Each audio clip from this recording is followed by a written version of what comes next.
3 start. नमस्कार दोस्तों, मैं Prakash Yadav AWS technology centre से आपका दिल से स्वागत करता हूँ। दोस्तों, हम लोग अभी रोज कुछ ना कुछ हम लोग वेल्डिंग रिलेटेड कंटेंट हम लोग आपको शेयर कर रहे हैं। तो आज का अपना जो टॉपिक है वो क्या है, इलेक्ट्रोड। तो दोस्तों, इलेक्ट्रोड के बारे में बात करने के पहले मैं आपसे बात करना चाहूँगा कि आपसे वापस आपको हमारा ये हम लोग वर्क क्यों कर रहे हैं और हमारा मिशन क्या है वो थोड़ा आपको वापस याद दिलाता हूँ। हमारा मिशन ये है कि जो लो स्किल लेबर है, जिनके पास में कुछ एजुकेशन बैकग्राउंड नहीं है, ऐसे वेल्डर लोग को स्किल में एम्पावर करना है, उनको हेल्थ रिलेटेड प्रॉपर इंफॉर्मेशन देके उनका प्रोफेशनल लाइफ बढ़ाना, ये हमारा मेन मिशन है और उसके तहत हम लोग वेल्डिंग फील्ड में काम कर रहे हैं। ठीक है, तो दोस्तों अभी आप एम्पावर तभी हो पाओगे जब भी आपके पास में क्या है, प्रॉपर नॉलेज होगा। अभी हम लोग ने लास्ट के 3-4 वीडियोज में हम लोग ने क्या देखा, वेल्डिंग का डेफिनेशन देखा, वेल्डिंग का type of joint, type of position. उसके बाद में हम लोग ने देखा कि वेल्डिंग मशीन का पोलैरिटी क्या होता है वो देखा। उसके बाद में हम लोग ने हेल्थ रिलेटेड वेल्डर को क्या क्या करना चाहिए वो हम लोग ने देखा। आज हम लोग बात करेंगे इलेक्ट्रोड का।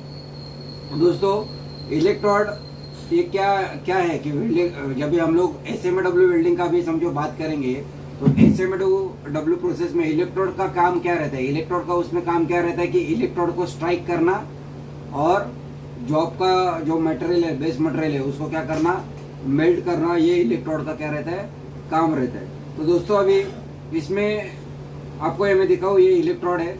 अभी इलेक्ट्रोड आप जब भी लोगे तो अभी जब भी 2.5 का इलेक्ट्रोड रहता है, उसका जो लेंथ रहता है 350 mm रहता है, और 3.15 का या 4 का इलेक्ट्रोड या 5 का इलेक्ट्रोड रहता है, उसका जो लेंथ रहता है 400 mm तक रहता है।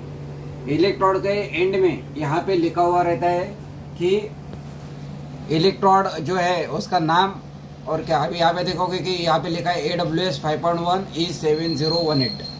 AWS 5.1 7018 का मतलब है, 5.1 मतलब क्या है, ये उसका केमिकल कंपोजिशन बताया है, ये स्पेसिफिकेशन नंबर है। E का मतलब है इलेक्ट्रोड, 70 का मतलब है, 70 का मतलब है वो 70,000 पाउंड पर स्क्वायर इंच, उसका 1 इंच का टाका वजन उठाता है। 1 का मतलब होता है कि ऑल पोजीशन में वो क्या कर सकते हैं, वेल्डिंग कर सकते हैं, और 8 का मतलब है उसका इलेक्ट्रिकल प्रॉपर्टी। और दोस्तों अब ये देखोगे इलेक्ट्रोड, तो इसके ऊपर क्या रहता है, एक प्रकार का क्या है, इसके ऊपर कोटिंग है। अब ये कोटिंग में क्या क्या रहता है मैं आपको बताइए। कोटिंग में सोडियम क्लोराइड, पोटेशियम क्लोराइड है, टाइटेनियम डाइऑक्साइड है, sodium silicate, ferrosilicon, iron powder, oiling elements and binding materials क्या है, ये सब का फ्लक्स का पाउडर बन के ये इलेक्ट्रोड का फ्लक्स बनता है। तो ये कैसा बनाया जाता है, ये आपको ये जो मैंने अभी सब इंटीग्रेट्स बताए, वो इंटीग्रेट्स का क्या करते हैं, पूरा पाउडर बनाते हैं, पाउडर में कुछ बाइंडिंग मटेरियल ऐड करते हैं और उसका क्या करते हैं हम लोग, पेस्ट बनते हैं, और पेस्ट के बीच में से ये इसका कोर वायर जो रहता है, कोर वायर को उसके बीच में से गो थ्रू करते हैं और उसका क्या बनता है, ये इलेक्ट्रोड बनता है। तो दोस्तों ये अभी इलेक्ट्रोड का अभी वेल्डिंग के बीच में कार्य क्या है वो मैं आपको बताऊंगा। इलेक्ट्रोड का पहला मेन कार्य क्या है, जब आप वेल्डिंग मारते हैं तो भी क्या करना है, आर्क को स्टेबलाइज करना है। दूसरा उसका मेन कार्य क्या है कि बाहर का जो ऑक्सीजन है, बाहरी जो हवा है, वो हवा से क्या है, वेल्डिंग का रक्षण करने का काम क्या करता है ये इलेक्ट्रोड, और उसके ऊपर का ये फ्लक्स काम करता है। तीसरा इसका मेन कार्य क्या है कि वेल्डिंग में अगर कुछ इम्प्योरिटी, अशुद्धता आती है तो अशुद्धता को हटाने का भी काम क्या करता है, ये फ्लक्स करता है। चौथा इसका मेन कार्य क्या है, जब आप वेल्डिंग मारते हो तो वेल्डिंग मटेरियल को क्या करता है, इसका फ्लूइडिटी ये क्या करता है, बढ़ाता है। चौथा इसका मेन कार्य क्या है कि आप जब भी वेल्डिंग करते हो तो जॉब और बेस मेटल के बीच का जो गैप रहता है, वो गैप में क्या करता है, वो गैस तैयार करता है और पिघला हुआ मटेरियल को जॉब के ऊपर इजीली मेटल ट्रांसफर करने का भी काम क्या करता है, ये इलेक्ट्रोड करता है। दूसरा ये जो फ्लक्स रहता है, ये जो फ्लक्स क्या होता है, वेल्डिंग होने के बाद में क्या होता है, उसका स्लैग बनता है और वेल्डिंग के ऊपर क्या करता है, वो पूरा वेल्डिंग को कवर करता है।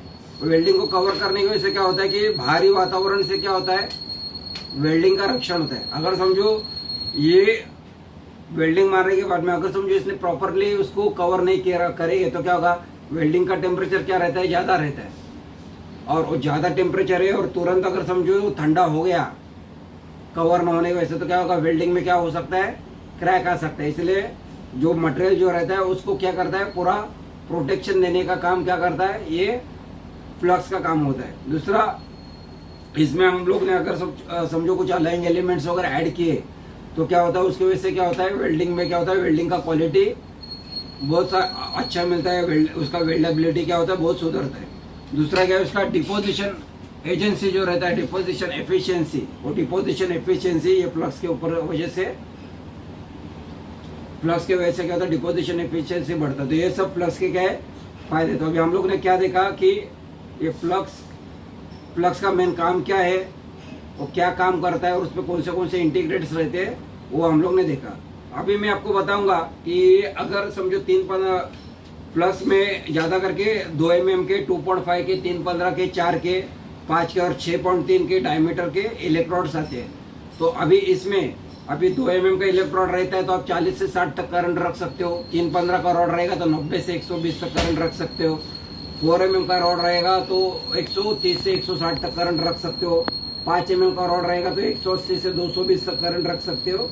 ये आप जैसा ही इलेक्ट्रोड का डायमीटर है उतना आप क्या कर सकते हो, करंट लेके वेल्डिंग कर सकते हो। तो दोस्तों, ये वेल्डर्स लोग को पूरा ये नॉलेज होना चाहिए कि वेल्डिंग का इलेक्ट्रोड का फंक्शन क्या है, उसका कार्य क्या है, उसमें फ्लक्स में कौन से इंटीग्रेट्स रहते हैं और इंटीग्रेट्स के साथ में उसका कार्य क्या है, उसका फंक्शन क्या क्या है, और वेल्डर्स को क्या है मालूम रहना चाहिए। तो दोस्तों, ये फ्लक्स के बारे में आपको हम लोग ने जानकारी दी। अगर ये जानकारी आपको अगर अच्छी लगती है तो लाइक और सब्सक्राइब जरूर कीजिए।